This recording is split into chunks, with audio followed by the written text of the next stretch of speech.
Lecture de la lettre aux Hébreux. Frères, vous n'avez pas encore résisté jusqu'au sang dans votre lutte contre le péché. Et vous avez oublié cette parole de réconfort qui vous est adressée comme à des fils. Mon fils, ne néglige pas les leçons du Seigneur. Ne te décourage pas quand il te fait des reproches. Quand le Seigneur aime quelqu'un, il lui donne de bonnes leçons. Il corrige tous ceux qui l'accueillent comme ses fils. Ce que vous endurez est une leçon. Dieu se comporte envers vous comme envers des fils. Et quel est le fils auquel son père ne donne pas de leçon ?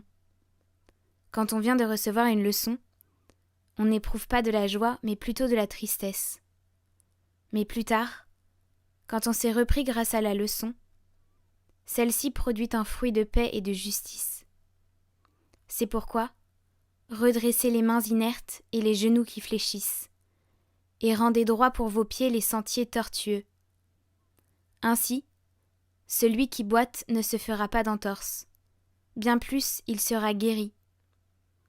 Recherchez activement la paix avec tous, et la sainteté sans laquelle personne ne verra le Seigneur. Soyez vigilants, que personne ne se dérobe à la grâce de Dieu, qu'il ne pousse chez vous aucune plante aux fruits amers. Cela causerait du trouble, et beaucoup en seraient infectés.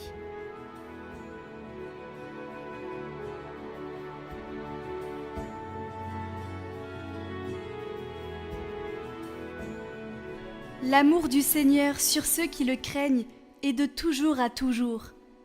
Bénis le Seigneur, ô mon âme, bénis son nom très saint tout mon être.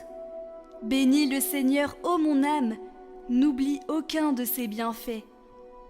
Comme la tendresse du Père pour ses fils, la tendresse du Seigneur pour qui le craint. Il sait de quoi nous sommes pétris, il se souvient que nous sommes poussière. Mais l'amour du Seigneur sur ceux qui le craignent est de toujours à toujours, et sa justice pour les enfants de leurs enfants, pour ceux qui gardent son alliance.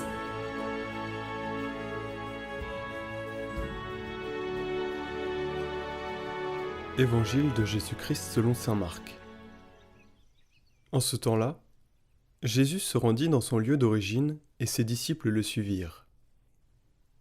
Le jour du sabbat, il se mit à enseigner dans la synagogue. De nombreux auditeurs, frappés d'étonnement, disaient « D'où cela lui vient-il ?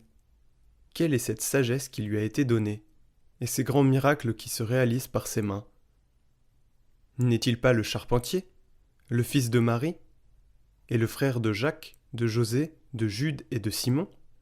Ses sœurs ne sont-elles pas ici, chez nous ? » Et ils étaient profondément choqués à son sujet.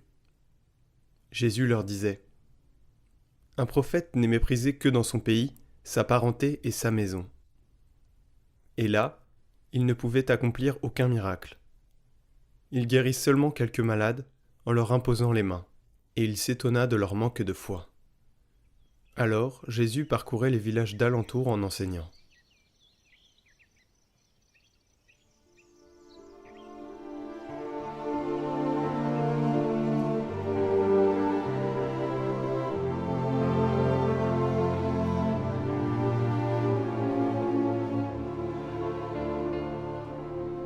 Quand nous faisons prévaloir le confort de l'habitude et la dictature des préjugés, il est difficile de s'ouvrir à la nouveauté et de se laisser étonner. Mais sans ouverture à la nouveauté et surtout, écoutez bien, ouverture aux surprises de Dieu, sans émerveillement, la foi devient une litanie lasse, qui s'éteint lentement et qui devient une habitude sociale.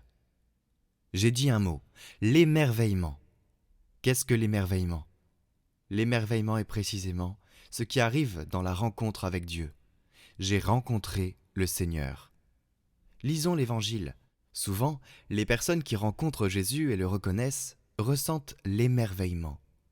Et nous, dans la rencontre avec Dieu, nous devons emprunter ce chemin, sentir l'émerveillement.